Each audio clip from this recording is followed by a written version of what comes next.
Hello, আসসালামু আলাইকুম। তো দাওয়াতে এসে আমি আজকে মজার মজার খাবার দেখাবো আপনাদের। কি বলবো, খুবই মজার মজার এবং সুস্বাদু খাবারগুলো খুবই মজা ছিল। যেহেতু বেবি শাওয়ার, অনেক পদের ভর্তা, রোস্ট, মাছ, বিভিন্ন রকমের আইটেম এবং গ্যারেজে অনুষ্ঠানটা করা হয়েছে, কিন্তু সুন্দর করে সাজানো হয়েছে। রোস্টটা আমি নিয়ে গেছি।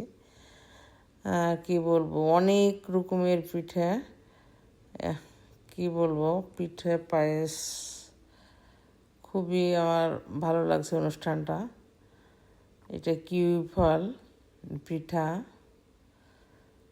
এটা হলো দুধ চিতই, এটা কালো জাম, এটা হলো ছানার মিষ্টি। সবগুলাই খুবই সুস্বাদু ছিল। Thank you for watching. Thank you.